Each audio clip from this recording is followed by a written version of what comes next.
Here is a summary of a recent systematic review published in Anesthesia and Analgesia focused on intraoperative hypotension. Intraoperative hypotension, IOH, is common during general anesthesia for major non-cardiac surgery and is linked with increased risks of postoperative complications such as AKI, MI, stroke, delirium, and mortality. This review summarizes evidence from 48 RCTs involving 46,000 patients, evaluating strategies to optimize blood pressure and reduce hypertension. Interventions and detailed findings. First, protocolized hemodynamic management, plus or minus alarms, mostly using arterial waveform analysis or Doppler to guide fluids vasopressors. Some included predictive hypotension alarms. 8 studies showed benefit in reducing IOH, like lower time-weighted average MAP, less than 65 mmHg of mercury. However, the outcome showed no significant effect on mortality, MI, stroke, and AKI.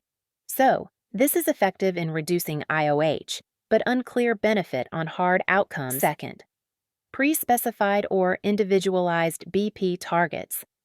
The outcome showed that higher targets, MAP, greater than or equal to 80 to 90 millimeters of mercury, or SBP, within 10% of baseline, were associated with delirium, AKI, and systemic inflammatory response with organ dysfunction, while lower targets, MAPI 60 to 70 millimeters of mercury, resulted in more hypertension and complications in some studies. Third, continuous versus intermittent blood pressure monitoring. It helpful for early detection or treatment of intraoperative hypertension, especially during induction. Fourth, withholding versus continuing chronic antihypertensives, ACEI, ARB.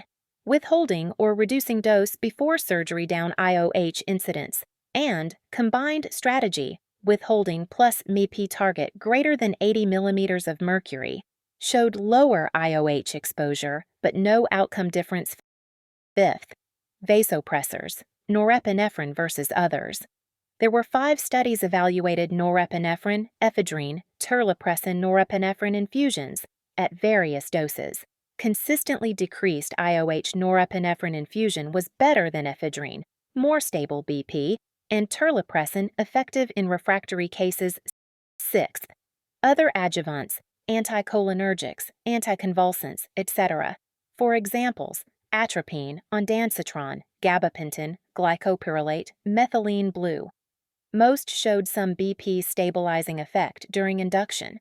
Only methylene blue showed trend toward fewer AKIs, noted that they were all experimental or limited evidence. More data needed.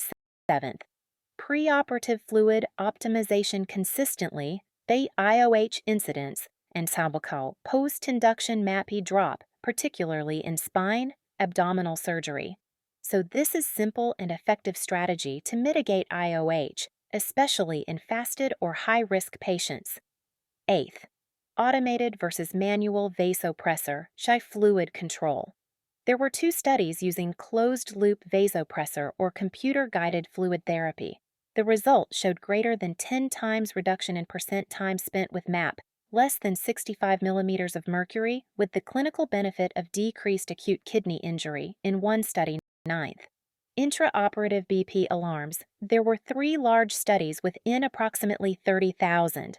There were 3 types: single low, SBP less than 80, double low, MAP less than 75 plus deep anesthesia, triple low, MAP 75 plus low, MAC plus deep anesthesia. One study showed mortality with double low alerts, others showed no difference. So alerts alone are not reliably effective, depend more on provider response. 10.